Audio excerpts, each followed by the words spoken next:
Back to my channel. ഇന്ന് ഞാൻ ഉണ്ടാക്കാൻ പോകുന്നത് ഇന്നൊരു എക്സ്പെരിമെൻ്റാണ്. ഇന്ന് ഭയങ്കര ട്രെൻഡിങ് ആയിട്ട് പൊയ്ക്കൊണ്ടിരിക്കുന്ന ഒരു സംഭവം ട്രൈ ചെയ്യാൻ പോകുന്നത്. അതിൻ്റെ പേര് പോച്ച്ഡ് എഗ്. അങ്ങനെയാണെന്ന് തോന്നുന്നു, എനിക്കറിയില്ല പ്രൊണൗൺസ് ചെയ്യേണ്ടത്. അപ്പോൾ നമുക്കിന്ന് അത് ഉണ്ടാക്കാം. ഉള്ള ഇൻഗ്രീഡിയൻസ് എഗ്ഗ് വേണം, പിന്നെ വിനാഗിരി വേണം, പിന്നെ ചൂടുവെള്ളം. ഞാൻ ഇന്ന് ഒരു എഗ്ഗിലാണ് ഉണ്ടാക്കാൻ പോകുന്നത്, കാരണം എനിക്ക് മാത്രമേ ആവശ്യമുള്ളൂ. പരീക്ഷണം ആയതുകൊണ്ട് എനിക്ക് മാത്രമേ ആവശ്യമുള്ളൂ. അപ്പോൾ ഒരെണ്ണത്തിന് ഉണ്ടാക്കാം. പിന്നെ ഒരു കാര്യം, വിനാഗിരി ഇല്ല. അപ്പോൾ നമുക്ക് നാരങ്ങയുടെ ജ്യൂസ് നമുക്ക് യൂസ് ചെയ്യാം. അപ്പോൾ പോച്ച്ഡ് എഗ്ഗ് ഉണ്ടാക്കാനായിട്ട് ഫസ്റ്റ് ഒരു നല്ല കട്ടിയുള്ളൊരു പാത്രം വേണം. ആദ്യം വെള്ളം ചൂടാക്കാൻ വെക്കണം. അതാണ് ആദ്യം ചെയ്യേണ്ട കാര്യം. ഫസ്റ്റ് തന്നെ വെള്ളം ഒഴിച്ച് കൊടുക്കാം. വെള്ളം നമ്മൾ കുറച്ചധികം ഒഴിക്കണം. ആ വെള്ളം നല്ല തിളച്ച് വരുമ്പോൾ നമ്മളതിൽ ആ വെള്ളം നല്ല തിളച്ച് വരുമ്പോൾ നമ്മളതിൽ നാരങ്ങ നീര്, അതായത് ലെമൺ ജ്യൂസ് ഒഴിച്ചു കൊടുക്കാം. കാരണം നമ്മുടെ കയ്യിൽ വിനാഗിരി ഇല്ല. സോ നമുക്ക് നാരങ്ങ നമുക്ക് കട്ട് ചെയ്യാം.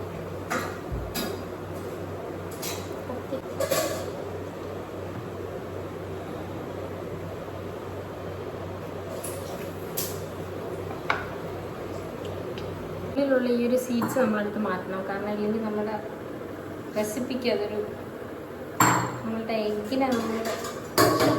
എഗ്ഗിനെ അത് ബാധിക്കും. സോ അതെടുത്ത് കളയണം. നെക്സ്റ്റ് എന്ന് പറയുന്നത് ഈ തിളച്ച് വരുന്ന ഈ വെള്ളത്തിലേക്ക് ഈ ഒരു നാരങ്ങ ഒഴിക്കാം. ഒരു കാര്യം എന്ന് പറഞ്ഞാൽ ഈ എഗ്ഗ് ഈ ഒരു ബൗളിലേക്ക് പൊട്ടാതെ, അതിൻ്റെ യോക്ക് പൊട്ടാതെ നമ്മൾ എടുക്കണം. It's very very important. കാരണം അതാണ് ഇതിലെ മെയിൻ കാര്യം. അത് പൊട്ടാതെ തന്നെ കിട്ടി. നെക്സ്റ്റ് എന്ന് പറയുന്നത് ഇതിലേക്ക് തന്നെ ഒഴിച്ചു കൊടുക്കണം. പതുക്കെ ഒഴിക്കണം. കാരണം അതെല്ലാം തിളച്ച് വന്നില്ലേ? തിളച്ച് വന്നു. അതിനെ അതിലിടാം. പതുക്കെ, വളരെ യെസ് അത്രേ ഉള്ളൂ. തവ വെച്ചിട്ട് ജസ്റ്റ് ഇങ്ങനെ ഇളക്കി കൊടുക്കണം. പൊട്ടരുത്. പൊട്ടിയാൽ അത് പണി പാളിയെന്ന് അർത്ഥം. അപ്പോൾ പൊട്ടത് ജസ്റ്റ് ഇങ്ങനെ ഒന്ന് ചെറുതായിട്ട് ഇങ്ങനെ ആക്കിയാൽ മതി. എത്ര മിനിറ്റ് എന്നൊന്നും എനിക്ക് അറിഞ്ഞൂടാ. ജസ്റ്റ് ഇതിങ്ങനെ ഒരു കളറായി വരുന്നവരേക്കും നമുക്കങ്ങനെ വെച്ചേക്കാം. അയ്യോ, പതുക്കെ പൊട്ടിപ്പോരും. വെള്ളം കണ്ട ഒരു ഭംഗിയുമില്ല, ഒരു വൃത്തികെട്ട രീതിയിലിരിക്കുന്നു. ബട്ട് നല്ല ടേസ്റ്റ് ആയിരിക്കാം. അങ്ങനെ എൻ്റെ പോച്ച്ഡ് എഗ്ഗ് ഇവിടെ റെഡിയാണ്. സോ എനിക്കിനി ഇത് ട്രൈ ചെയ്യണം. സോ ഗൈസ്, എൻ്റെ റെസിപ്പി ഇവിടെ റെഡിയാണ്. ഞാൻ കഴിക്കാൻ പോകുന്നു. കഴിച്ചു നോക്കാം.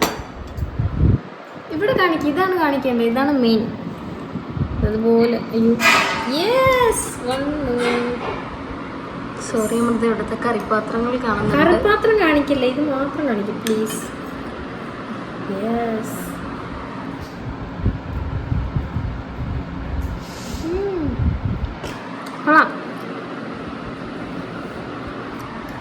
സംഭവം ഇതിൽ ഞാൻ കാണിക്കാൻ മറന്നുപോയി. ഇടയ്ക്ക് ഞാൻ ഉപ്പ് ഇട്ടിട്ടുണ്ടായിരുന്നു. ഈ പെപ്പർ ഇട്ട ടൈമിൽ ഉപ്പും കൂടി ഇട്ടിട്ടുണ്ടായിരുന്നു.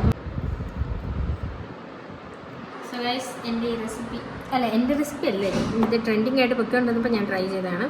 സോ ഇത് സക്സസ് ആണ്. എല്ലാവരും വീട്ടിൽ ട്രൈ ചെയ്ത് നോക്കുക. Bye bye.